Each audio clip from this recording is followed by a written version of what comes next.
Above the bright lights of San Bernardino, in the forests of the Southern California mountains, lurks the ominous Sasquatch.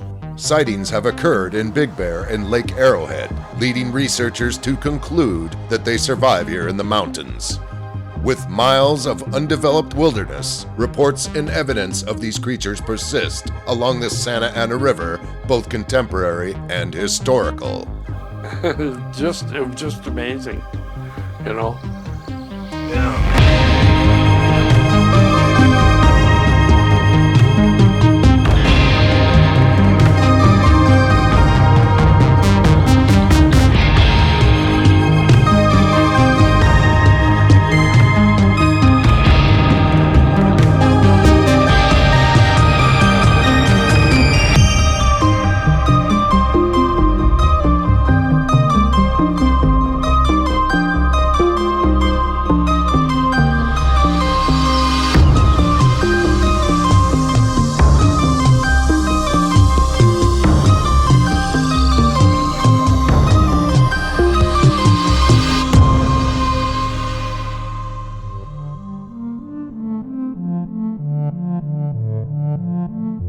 Welcome back to Mysteries and Monsters. I'm your host, Eli Watson. Now, for the past couple of episodes, I've been discussing Southern California Sasquatch. At this point, this would be the fourth episode of Southern California Sasquatch. If you're not caught up on the other parts, I suggest that you go back and watch those. However, there is something I want to discuss, and that is I want to do a little bit of a recap about some of these Southern California Sasquatch researchers, both historical and modern day. The reason I want to do this before I get into all the cool Sasquatch sightings is because I believe it's important. It's important to know the history of the area that I'm researching, and it's also important to give these people the recognition that they deserve, because Southern California isn't really discussed in the realm of Sasquatch research, and the researchers here are definitely not as well known as some of the other pioneers in the Pacific Northwest and places like that. So first off, I want to mention someone that I've talked about a lot already, which is an LA County Sheriff named Ken Kuhn, who was one of the first Southern California Sasquatch researchers. Like a lot of people, he got involved in the late 60s after the Patterson-Gimlin film. He did some work in Northern California in the Bluff Creek area, but he started to investigate reports here in Southern California. The most prominent being the Zubies case out of Alpine, California, and that was a big one that I talked about in the previous episode. If you go back in the books, you can find names of people who are looking into Sasquatch reports. Peter Gattila jumps to mind. Dan Perez has been in the game a long time. He did stuff in the early 80s down there. Well, the late Bobby Slate, who wrote a book, co-authored a book called Bigfoot in 1976 with Ellen Berry. She was very active in the 70s. Peter Gattila was very active. Rich Grumley was very active in the high desert area in Lancaster and Palmdale. He was also part of the California Bigfoot organization. Had Rich still been living, that organization could have been really big, if not bigger than the Bigfoot Field Researchers Organization.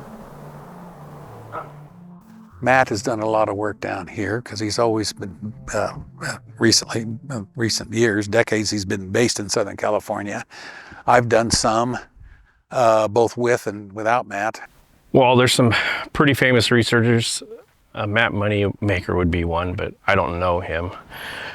Daniel Perez has been researching in Southern California since the 70s. One of my friend's dads, named Dennis Rumner, has been researching Southern California a lot. He researched a lot in the 70s and the 80s.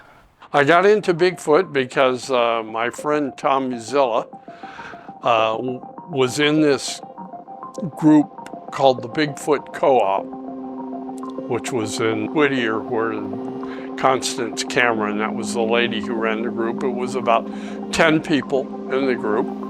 I can't even remember their names now because it's been almost 40 years ago. And the only one still around is Daniel Perez. But he left the group Within a few months after I joined it, he never gave a good excuse why he did, but he did. It was a very good group. The lady who ran it, Constance Cameron, she had a doctorate in archaeology and anthropology at Cal State Fullerton. That's what. So she was head of their department there. So then to have her as head of our little Bigfoot group was quite impressive. She did a lot of research in it, and she would get sighting reports from all over the place. She had traveled around a lot, even to Russia, and she had doctors over there she knew who had investigated Bigfoot over there and had several sighting reports out of Russia even. You know, forested areas in Russia.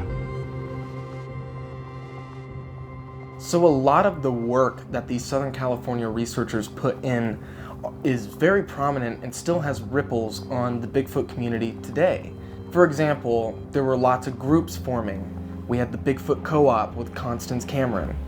We also had the California Bigfoot Research Organization based out of Palmdale, which was led by Rich Grumley and Floyd Smith. And while those two groups aren't around today, there is another group that was formulated here in Southern California, which was the Bigfoot Field Researchers Organization, the BFRO, which was created by Matt Moneymaker, which is arguably one of the most influential websites in terms of Sasquatch research, the BFRO.net. But I would be remiss if I left out Daniel Perez and his publication of the Bigfoot Times, which I talked about a lot in the first Southern California Sasquatch episode.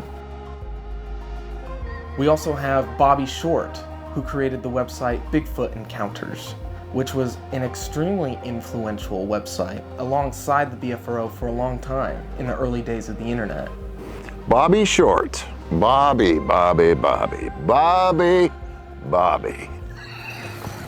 Okay, Bobby Short. Wow, it's been so long now. She had a website, California Bigfoot Encounters.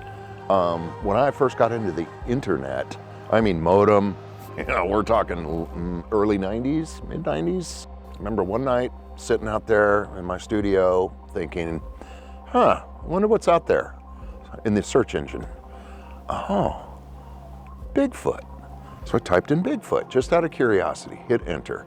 Oh, comes all these websites. Oh, wow. You know, one of them was Bobby Short's website.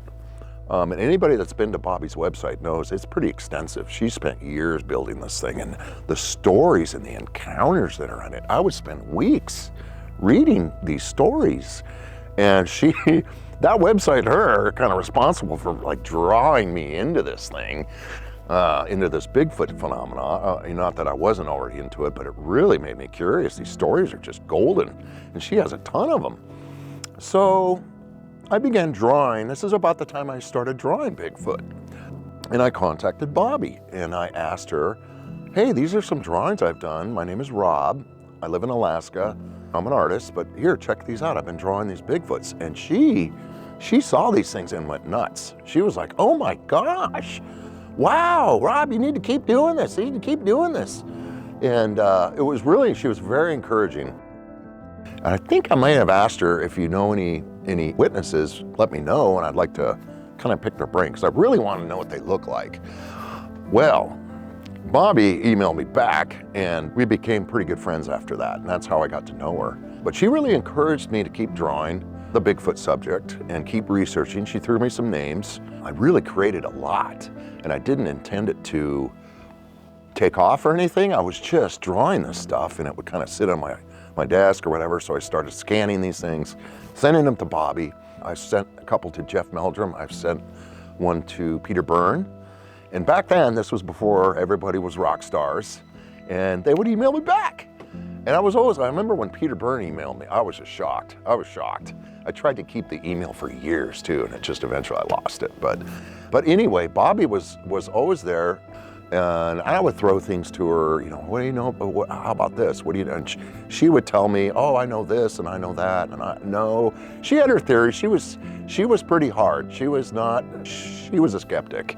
She didn't believe everything, which is good because that's kind of how I am. You got to keep your feet grounded in this subject. But she eventually began writing a book, and it was called The De Facto Sasquatch.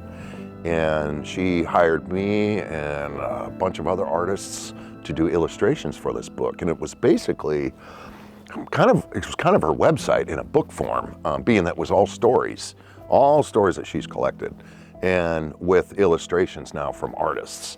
So it had the potential to be awesome. It was like, wow, I must have drawn, I want to say like 10 to 15 drawings for this book.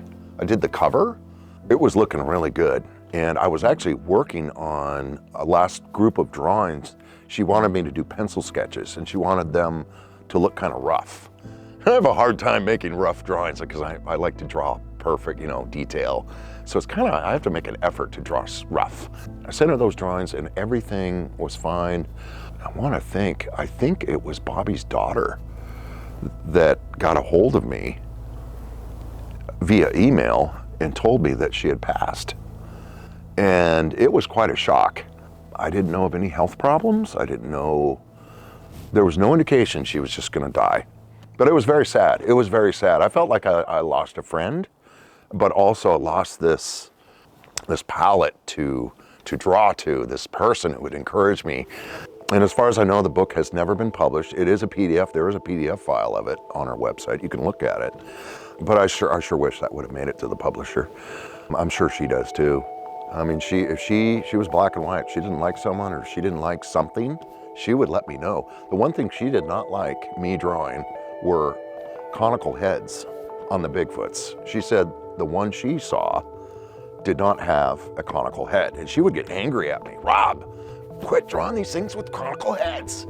So one day I said, okay, Bobby, why don't you tell me your sighting, since you're the one that says there's no, I'm just drawing what people tell me.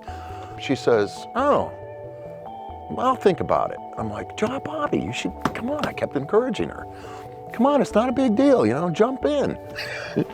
And eventually she did. She gave in, and I began sketching her encounter.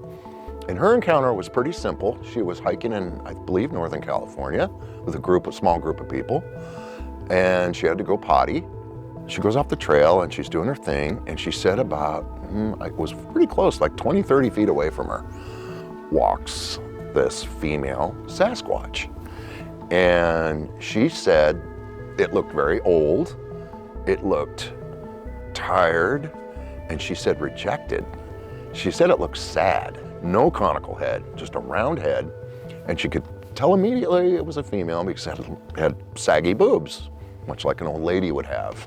And she used that quote too, saggy boobs. And it had a big scar right here on the shoulder. She would emphasize how sad this thing was. It just looked sad. And I would say, what do you mean, sad? I don't know, like it was rejected or kicked out of the clan, or it just looked sad. I'm like, oh, wow. So anyway, I began the drawing process, and it was about halfway through that process, about 90% through that process. She was happy with the sketch. So okay, she said, that's good, that's looking like what I saw. So I began the details, start coloring, adding color. That's when she died. So Bobby never saw the colored version of that. She only saw the black and white sketch. And I finished it, and it was really weird because I felt like I had nobody to send it to. So it sat on my hard drive. For a long time. It's out there now. I've published it on my Facebook page before, but I don't know if anybody really puts two and two together. Because Bobby, apparently she wouldn't open up to her story often. I don't know. She thanked me one time. I said, what for? She says, for letting me tell my story. I said, I didn't do anything. I just wanted to know what you saw so I could draw it and see what it looks like. And anyway, it was a great experience with her. Really sad that she left. Really sad. But it is what it is. She's kind of a legend in my mind anyway. Not everyone knows who Bobby Short was, and not everyone got the chance to have a relationship with Bobby Short. But people certainly know her website, and I have certainly used her website a lot in the making of this series. In fact, people were using Bobby Short's website in some instances more than the BFRO.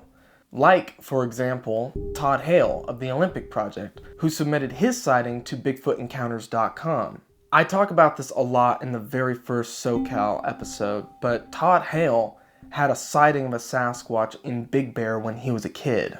And it was because he submitted his report to Bigfoot Encounters that he got on Daniel Perez's radar. However, unbeknownst to Daniel at the time, he and Todd had a mutual connection in Dennis Rumner. It was from Todd Hale that I found out about Dennis Rumner. Dennis Rumner was Todd's friend's father, who happened to be into Sasquatch research. And Todd told me about something really crazy with Dennis Rumner.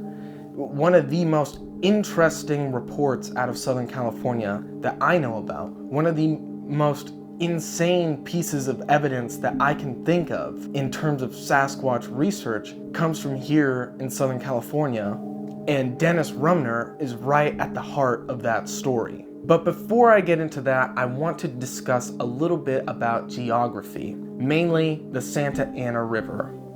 So, just outside the major cities of Los Angeles and San Bernardino, we have the San Gabriels and the San Bernardino Mountains.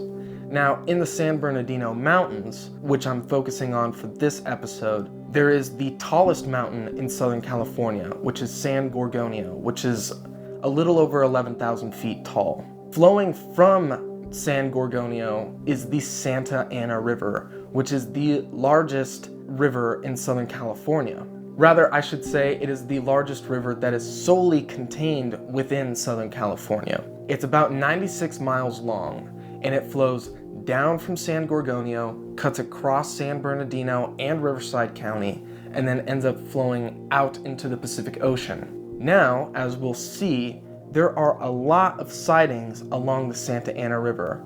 Not so much anymore because of development, but in the past, definitely.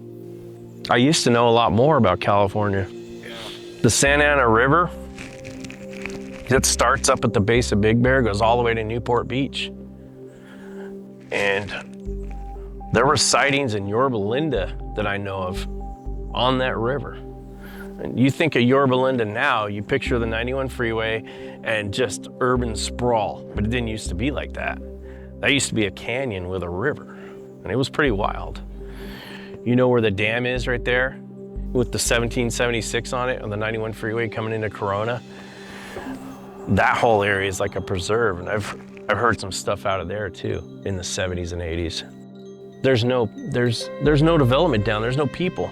And if these things are traveling the rivers or the creeks and the valleys, that's how they're getting down there. They're not gonna be up where the houses are. So there's my friend's dad investigated a case in Buena Park in the riverbed. That riverbed, Santa Ana River. And a homeless guy and some teenage kids saw this thing walking down the river. It was in the newspaper and everything. And I don't know if you want to put that in there because I have no way to verify it. I can only report on what I've seen about it, and I still question it to this day. I'm like, there's major development down there, but it's really not that far from Yorba Linda, mileage-wise. And with the reports coming out of Yorba Linda and that riverbed area, that Santa Ana River, that's only another like 10 miles. That thing could get down there in one night if it wanted to. I was at work and I got a call from my friend, Tom Zilla. There was a sighting of Bigfoot in Buena Park. And I'm going, no. You know, and he says, yes, by this stream that runs down not far from Beach Boulevard there, not far from Knott's Berry Farm. And I thought, really? He says, yeah, let's go. So I left work and picked him up, and we drove to the site, and there was several people there. The police were there interviewing these kids who said they had the sighting, these young boys. And I mean, there was this one boy there who was talking to him, and he was just scared. You know, it was like, hey, he's not making anything up, man. He saw something that scared the daylights out of him. They said they saw this big creature. They were up on the side of the stream bed, and this big creature went walking by them down the stream, went past them about 100 yards, and then ducked down and went into that tunnel where we found the handprints. They never saw it come out, and they were there the whole time. We started looking around in the stream bed. We didn't find any prints, but there was a lot of water there. If you put a footprint down, it kind of washed it away pretty quick. We went down to where the kids said this thing ducked into this tunnel. I took pictures of it. I showed you my pictures. We ducked inside that tunnel. We just went in a few feet, and on the right-hand side, that's when we started finding these handprints, which were basically the thumb and first 3 fingers. And they were huge, as you can see from the cast I made. They just went back into the tunnel. My friend went in, Tom, quite a ways, till I yelled at him to come back out of there because I didn't want him to get messed up from no air. And anyhow, we made the cast, and several newspaper reporters showed up. And this one lady, she came in there and watched us do the cast and photographed it and all that, you know, and took pictures of both of us and everything. We found out that as well as the four boys who were standing up on the side of the creek when this thing walked by, that the school, there was a girls' school there, Catholic girls' school, and that several girls standing up on the creek in the schoolyard had also seen it. So there were almost 10 kids who had seen this creature walk by and duck into this tunnel. So nobody was making that up. It was just amazing, you know. They called it Buenafoot, where there was a sighting in that area near a school and a flood channel. That was interesting. I also investigated simultaneously, and I'm not sure if I met him there or found out about him there, but it seemed to me that perhaps the eyewitnesses, some of the students who claimed to have seen the thing or whatever, that possibly it was just a transient, a hobo, a person. But Dennis felt otherwise, and there was, I guess, a flood channel that teed off from the main riverbed where I guess a handprint was recovered and a plaster of Paris casting was made. And he seemed to be pretty convinced that it may have been a Bigfoot that did that.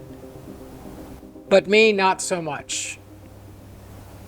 Because of what we found there and the track we cast, winding up in several newspapers and everything, about 2 weeks after that, I got a phone call, and it was a policeman. He was parked farther down that stream, several miles. He heard this bang. He was just parked, sitting in his patrol car. And he was up on the side of the hill, and there was a bigger river that ran by there. And he looked down the side of the hill, and he saw this Bigfoot creature standing with a railroad tie and bashing into a tunnel similar to the one we had looked at, only this one had been sealed up by bricks, and it was bashing open the bricks. And he said he saw it doing that, did it several times, and it looked up and saw him, threw down the tie and walked away. And he said he was too scared to go down there for a long time, you know, but then he finally walked down and looked at it. And then he had heard about my sighting and everything since I was in the papers. So he called me up, got my phone number and called me and took me to that site, which I photographed and everything and showed you the pictures of. Yeah, that was amazing, but I don't know if it was the exact same creature or not, but it was certainly on the same stream or where the original sighting took place. Yeah. Now, if we're following the Santa Ana River back towards the mountains, we're gonna eventually reach a town or city called Norco. Well, there was a newspaper article about me and my work in the Riverside Press Enterprise. And as a result, a gentleman that lived on the south side of the 210 freeway in Norco called me up, and myself and I think a fellow investigator by the name of David Murphy, we went up to see him, and he lived in Norco.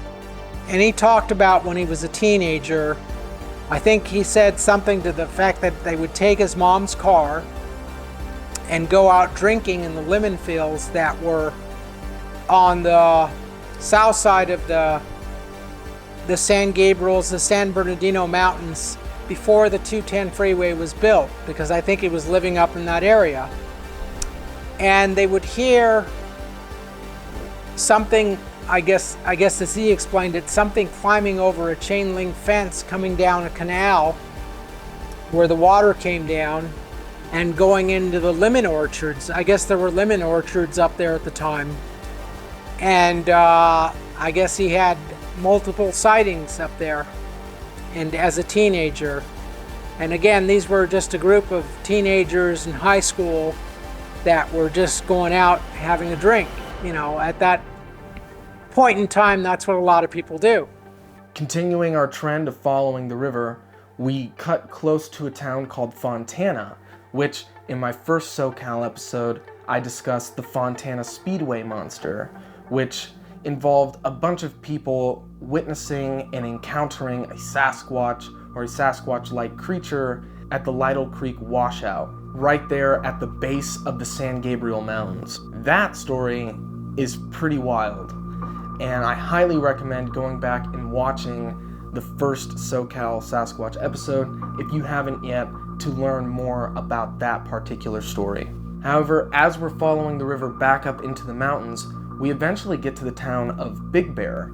I say town, but it's actually an unincorporated community up in the San Bernardino Mountains.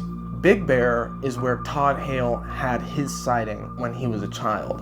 And Todd's sighting is certainly not the only sighting I've heard of in Big Bear. Going back as far as I can find, August of 1963. A young man, he was probably a teenager at the time, was with his family when they rented a cabin up in Big Bear for about a week.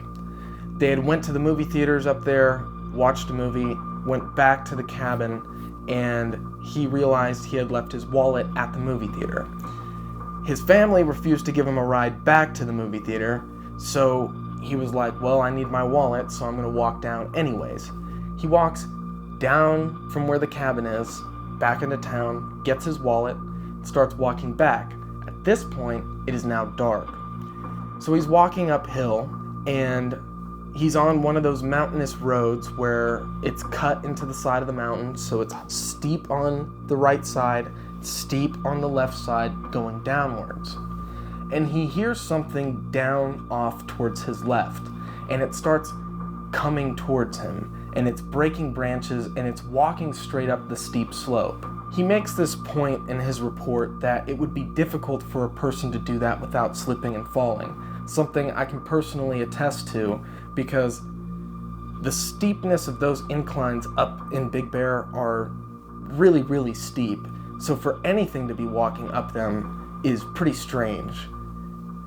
He doesn't know what it is, so he decides to just start throwing rocks at this thing, which I'm not sure why you would do that with any wild animal, but that's what he did. He threw rocks at it, and him throwing rocks seemed to piss this thing off. So it starts moving faster, and it starts moving aggressively, and he realizes that he's out here alone. Even though he's along the road, there's no cars nearby.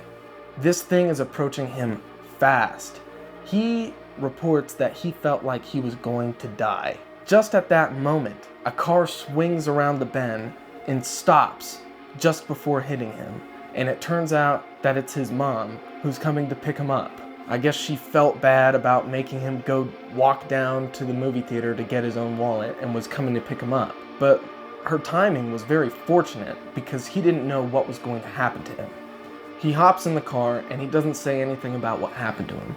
He was so shaken up by what had happened, he didn't even really know how to describe it. That's that story. Fast forward about 13 years and we get to June 1976. This is reported by a man who was around 12 years old at the time, and his family had rented a cabin up at Big Bear for the weekend. He said that it looked like an older cabin. The toilet didn't flush, and instead of peeing in the toilet that didn't flush, he decided he would go outside. So he did, and he turned on the kitchen light and left the door cracked so that there would be a little bit of light on the outside. And he walks a little bit away towards the tree line to take a leak. And that's when he said he felt afraid. He looks over to his right, and about 20 feet away is this thing staring at him through the bushes. It's parting the bushes with his hands and staring at him. He estimates the creature was about 8 feet tall, maybe about 500 pounds, and he said the thing that really stuck out to him the most was how big and broad the chest was. He said this thing looked super powerful. He also described the face as being flat with ape-like features. He stares at this thing for maybe 15 to 20 seconds, and they're both staring at each other. This thing does not move, and he just books it running back into the house. He busts through the screen door, breaking it in the process, waking people up in the house. His dad, his mom come out, they're like, "What's wrong?" He's crying, he's trying to explain what he saw. His dad's like, "Well, it was probably a bear," and he's like, "It wasn't a bear because bears don't have hands." His dad goes out and looks around. There's nothing. The next day, he points out to where he saw this thing. There's no evidence that anything was there at all, and his dad chalks it up to it being a bear. And in the investigation that was conducted by the BFRO, he says that he struggled with that for a long time because he was looking for someone to take him seriously, which just goes to show, I mean, the whole topic of Sasquatch research or people taking these reports seriously is so new that people 50 years ago felt like they couldn't report these things because people like his father would just be like, "Oh, you just saw a bear," and leave it at that, even though he knew what he saw was not a bear.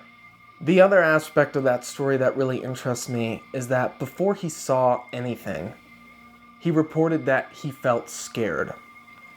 And there's this theory that Sasquatch has the ability to use infrasound. Predators like tigers use infrasound to paralyze their prey momentarily before they attack. I'm not saying that a Sasquatch will use infrasound for that reason, because infrasound can cause all sorts of effects, like fear, temporary paralyzation, and becoming sick to the stomach.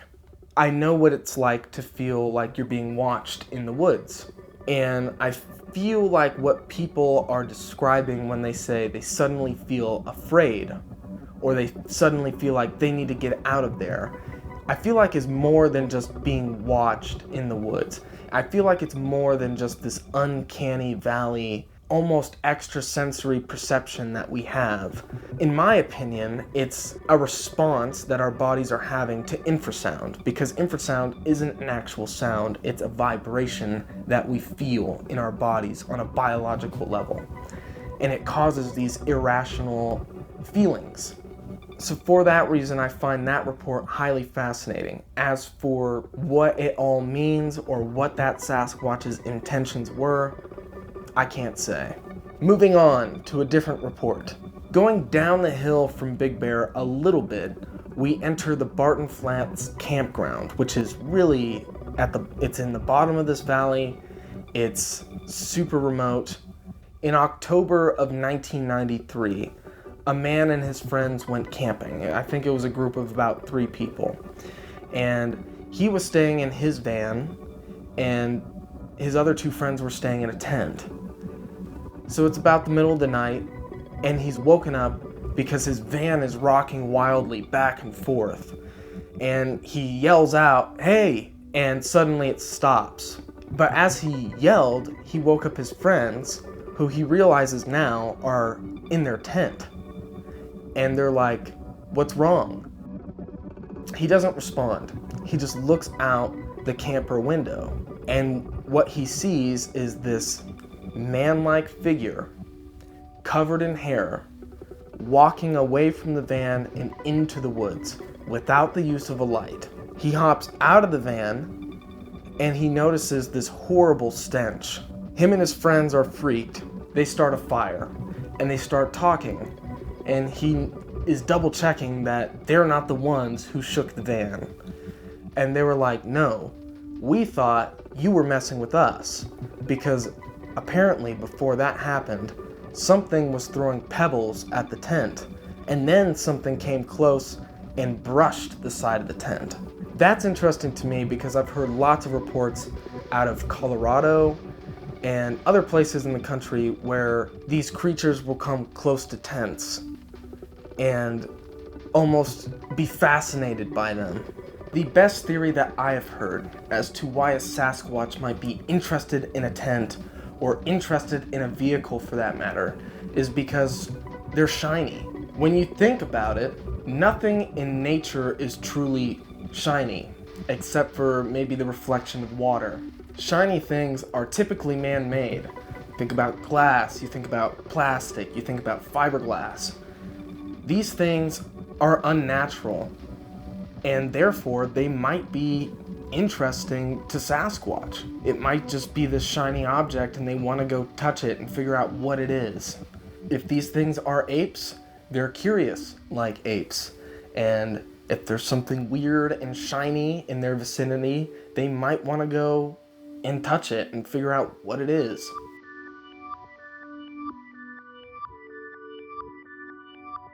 The final report out of Big Bear that I have comes from August of 2008. It is a mother and daughter who were staying in a cabin up at Big Bear, and they were awoken by this yell that happened around 2:30 in the morning. And it set off all the dogs in the neighborhood, and it yelled 3 times. And it really freaked the daughter out enough to go outside and try to see what was going on.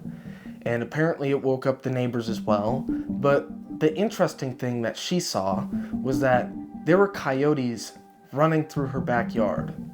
Coyotes with their ears tucked back and their tails between their legs because they were scared of something. And it certainly didn't sound like anything that she had heard in this area before. What's interesting is that she was on the BFRO website and came across a sound that sounded a lot like what she had heard, and I'm going to play that here now.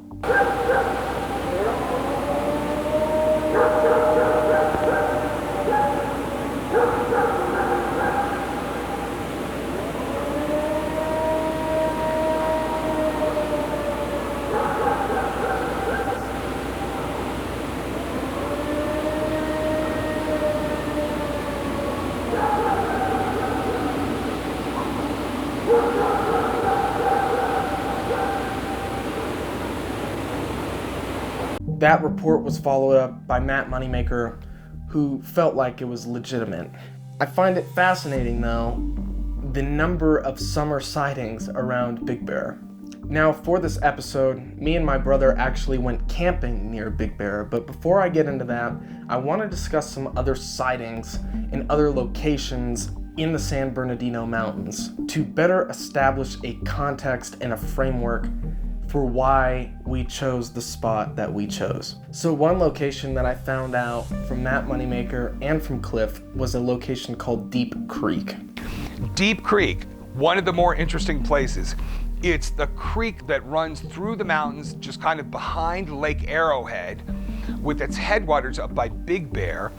And when we did a town hall meeting up in the area, we had a few people come in who didn't want to be on camera, who talked about either seeing them near Deep Creek or finding tracks. Why would Deep Creek? Well, the Pacific Crest Trail runs along Deep Creek for many miles. And the Bigfoot stuff either happened in that section or in the headwaters above it. So yeah, Deep Creek is, I think, like various other areas, is a travel route for Sasquatches coming from the Sierras trying to get down to, like, say, the San Jacintos or Anza Borrego Mountains, or, you know, or further in San Diego County, like near the Highway 8. Now, in the summer of 2009, a group of friends was out hiking around near Deep Creek, and they all spotted what they thought was a man-like or Sasquatch standing on top of a boulder, and they reported about a mile away. He snapped photographs with it with his cell phone, but because of how far it is, it's super pixelated, and you can't really make it out. But I do find that fascinating because if it was standing out in the open like that, it was probably trying to figure out or get a sense of the terrain in the area and figure out where water might be. Which, speaking of water, that's the other component. Creeks here in Southern California tend to dry up pretty fast. However, there are lots of lakes up in the San Bernardino Mountains. Obviously, we have Big Bear Lake, which is probably the biggest lake up there. We also have Lake Arrowhead, which is the lake closest to Deep Creek. We also have Lake Gregory, which is a lot smaller, but I think it's worth mentioning. And then we also have Lake Silverwood, which, interestingly enough, another sighting takes place at. This is by far the most recent report from that area, which is August of 2014. A man and his family decide to go fishing at Silverwood Lake, and he sets up several poles, hoping to catch something. And he is walking between some poles, checking on them, and as he's walking along, he hears something off to his left. And about 30 feet away, he sees this ape-like creature running. He saw its arms swinging as it ran, and it freaked him out. One, because it was huge and covered with hair. Two, it was running like a man. And three, because of how fast it was actually moving. Eventually that thing, it ran into the woods and gone from his eyesight.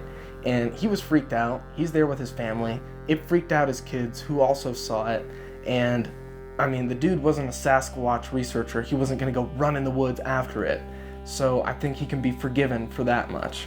But the interesting thing about Silverwood Lake is that it's dipping down into the desert. Silverwood Lake is getting into the Mojave Desert, which I've also covered a lot in the second episode of my SoCal series. There are lots of reports out of the Mojave Desert, and this could be a gateway. This location could be like the last stop for water before they try to cross the Mojave. Or, as was pointed out by Matt Moneymaker, who visited the location, the sighting occurred very, very close to the Pacific Crest Trail. The Pacific Crest Trail, or the PCT, is a long-distance hiking trail that stretches from the US-Mexico border all the way up to the US-Canada border, and it cuts through the mountains along the way. That's all the Southern California mountains, including the San Bernardinos, the San Gabriels, then into the Sierras, then into the Cascades up further north. And it is Moneymaker's supposition, now my own, after examining the different sightings, that these creatures might actually follow the PCT. Not because that they're long-distance hikers, although the evidence suggests that they might be, but because the PCT is actually the path of least resistance. It's the most trodden path.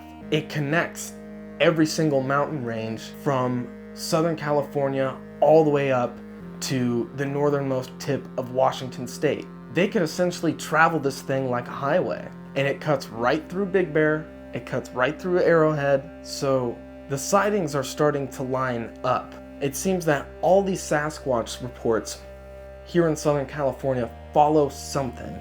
They follow a river, like the Santa Ana River, or they follow the PCT. So, as I mentioned, for this episode, me and my brother actually went camping in the San Bernardino Mountains to try to do a little bit of investigating. And we actually tried to get to Deep Creek, but the timing of our trip was unfortunate because we had just had the tropical storm here in Southern California, and the mountains were hit pretty hard.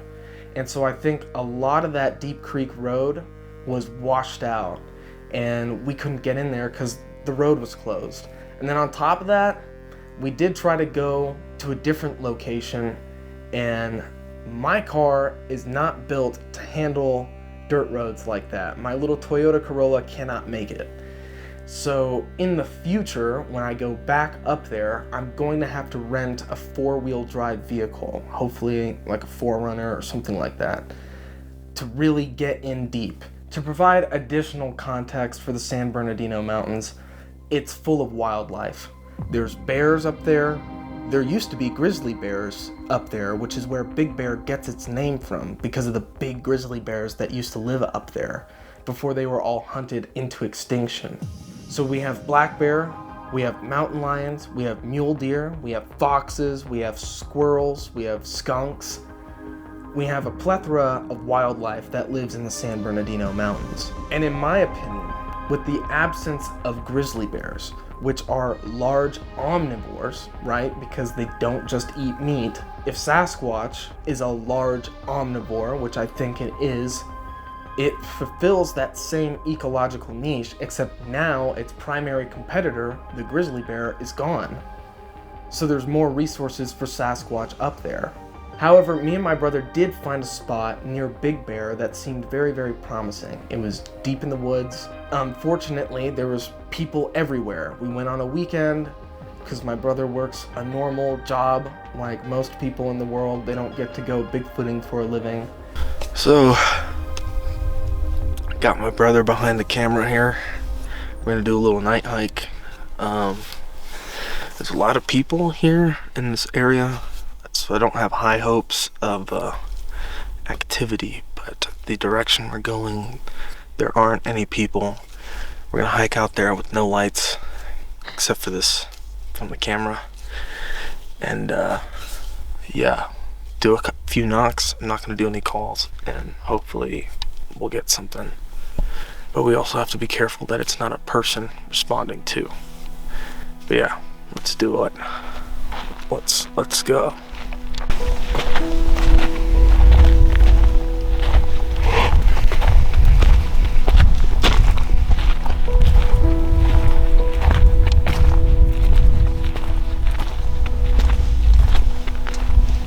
So you won't be able to see it. But there's an open area down here that I thought might be good.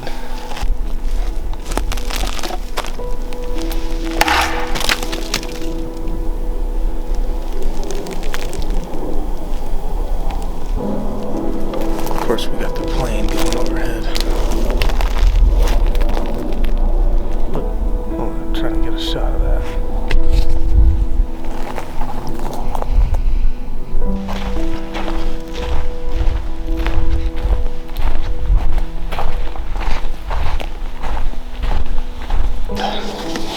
Destroying my night vision.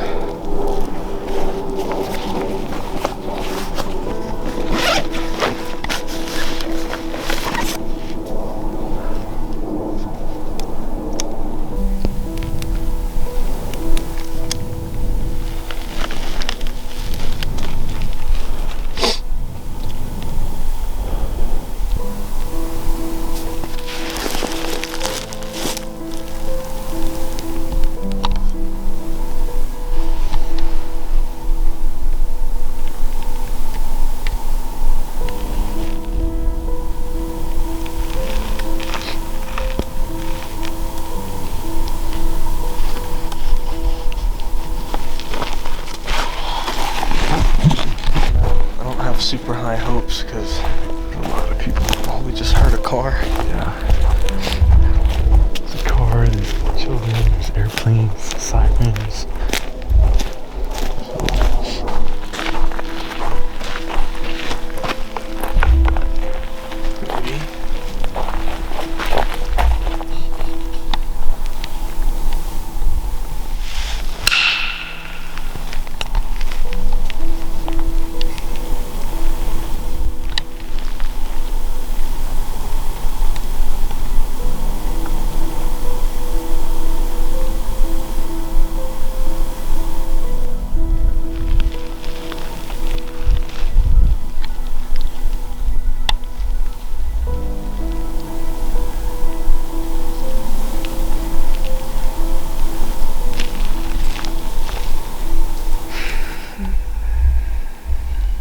So unfortunately, nothing happened. I can't say that I'm surprised by that result. 95% of the time when you go Bigfooting, nothing happens.